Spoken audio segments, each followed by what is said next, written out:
Bonjour à tous, je suis Axel, bienvenue dans cette nouvelle vidéo sur l'utilisation d'Excel, vidéo au travers de laquelle je vais vous montrer comment utiliser la formule si-erreur. Mais tout d'abord, si vous souhaitez recevoir ce fichier sur Excel avec d'autres exercices, avec sujets corrigés plus vidéos de formation correspondantes, il y a un lien dans la description, vous n'avez qu'à cliquer, saisir votre email et vous recevrez tout ce contenu gratuitement par email. Et pour ceux qui veulent aller plus loin, il y a des formations complètes pour apprendre Excel. C'est parti! Alors, la formule si-erreur, elle permet de vérifier si une formule génère une erreur. Si c'est le cas, la formule renvoie une valeur spécifiée et si ce n'est pas le cas, la formule renvoie le résultat de la formule vérifiée. Alors, dans l'exemple, on a une facture avec une colonne pour le choix de l'article, une colonne quantité et une colonne prix unitaire qui dépend du choix de l'article. Et ce prix unitaire, on le retrouve grâce à un tableau avec deux colonnes, une colonne pour l'article et une colonne avec le prix unitaire correspondant à l'article. Et donc, pour retrouver le prix unitaire, il faut utiliser une formule de recherche. Dans l'exemple, on va utiliser la formule recherche V. Pour la valeur cherchée, il faut sélectionner la cellule qui contient l'article. Point virgule. Pour la table matrice, on sélectionne le tableau avec les articles et le prix unitaire correspondant. Point virgule. Pour le numéro d'index colonne, le prix unitaire est situé sur la deuxième colonne du tableau. Donc, on saisit 2. Et pour la correspondance, on souhaite avoir une correspondance exacte avec la valeur cherchée. Donc, on tape soit faux, soit 0. On ferme ensuite la parenthèse de la formule recherche V et on la valide avec la touche entrée. Et ici, si je modifie l'article, le prix change en fonction de l'article sélectionné. Et si je passe à l'article suivant, pour le moment, la formule n'a pas été étirée et donc le prix unitaire n'est pas retrouvé pour la ligne suivante. Donc, il faut étirer la formule sur les autres lignes de la facture. Pour cela, il faut commencer par sélectionner la cellule qui contient la formule, puis il faut placer le curseur en bas à droite de la cellule et dès que le curseur prend la forme d'une croix noire, il faut effectuer un clic droit avec la souris, puis il faut faire glisser la souris jusqu'à la dernière ligne de la facture. Il faut ensuite relâcher le clic droit de la souris et il faut choisir recopier les valeurs sans la mise en forme. Et ici, c'est OK pour le deuxième article. Par contre, pour les lignes pour lesquelles aucun article n'a été sélectionné, la formule renvoie l'erreur dièse NA.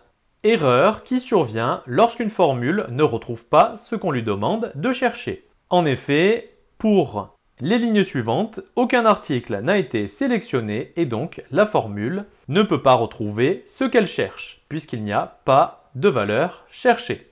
Et pour éviter d'avoir un message d'erreur pour les lignes pour lesquelles aucun article n'a été sélectionné, il faut utiliser la formule si-erreur. Donc on sélectionne à nouveau la formule saisie sur la première ligne.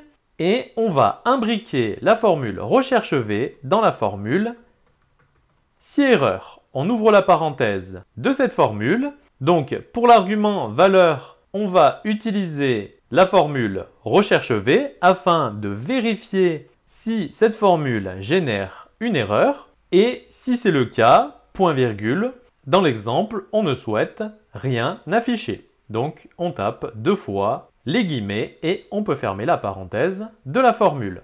Donc la formule si-erreur va vérifier si la formule recherche V renvoie une erreur. Si c'est le cas, alors elle renverra le résultat spécifié pour l'argument valeur si-erreur. Et si ce n'est pas le cas, c'est-à-dire si la formule recherche V retrouve un résultat, alors la formule si-erreur renverra le résultat de la formule recherche V. On peut valider la formule, on peut l'étirer sur les autres lignes du tableau et désormais, lorsque la formule recherche V renvoie un message d'erreur, par exemple dans le cas où aucun article n'est sélectionné, le message d'erreur est remplacé par un vide. Par contre, dans le cas où on sélectionne un article, la formule recherche V retrouve un résultat et celui-ci est renvoyé. Et ici, on peut désormais remplir la facture. Alors, dans l'exemple, pour l'argument valeur si erreur de la formule si erreur, on a saisi deux guillemets pour ne renvoyer aucun résultat dans le cas où la formule recherche V renvoie une erreur, mais il est aussi possible de saisir un texte en dur. Par exemple, ici, on souhaite comparer la liste des véhicules achetés avec celle des véhicules revendus. Pour cela, on va utiliser la formule recherche V. Donc, on va rechercher si le véhicule acheté est présent dans la liste des véhicules revendus. Donc, pour la valeur cherchée, on sélectionne le premier véhicule acheté.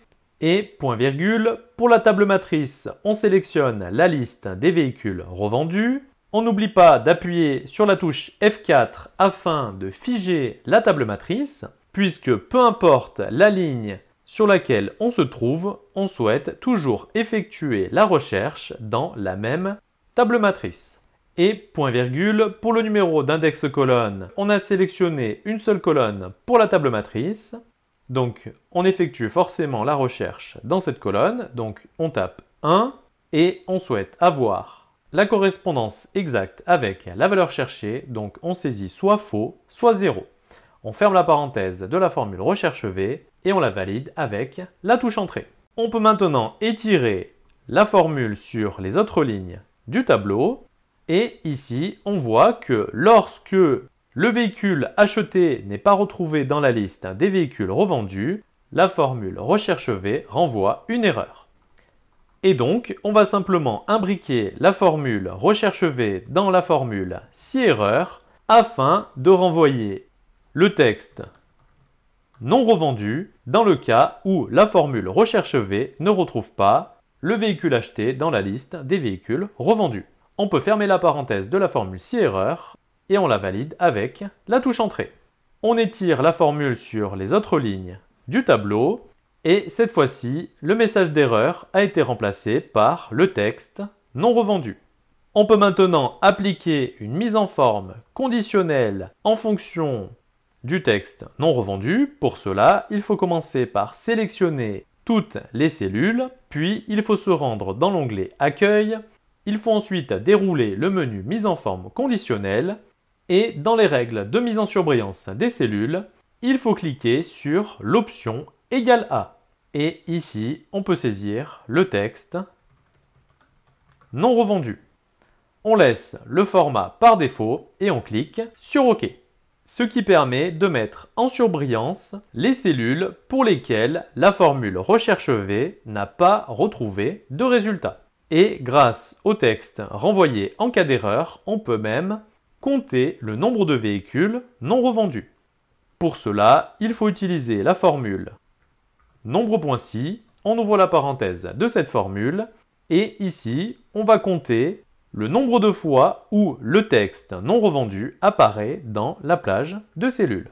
Donc, on sélectionne toutes les cellules et point virgule pour le critère, on tape entre guillemets le texte non revendu afin de compter le nombre de fois où ce texte apparaît dans la plage sélectionnée. On ferme la parenthèse de la formule nombre.si et on la valide avec la touche Entrée. Et ici, cela permet de voir qu'il y a deux véhicules non revendus. Et on peut même faire le total du nombre de véhicules achetés en utilisant la formule nombre_val, puis en sélectionnant la liste des véhicules achetés. Et on sait désormais qu'il y a 9 véhicules achetés, dont 2 qui ne sont pas encore revendus.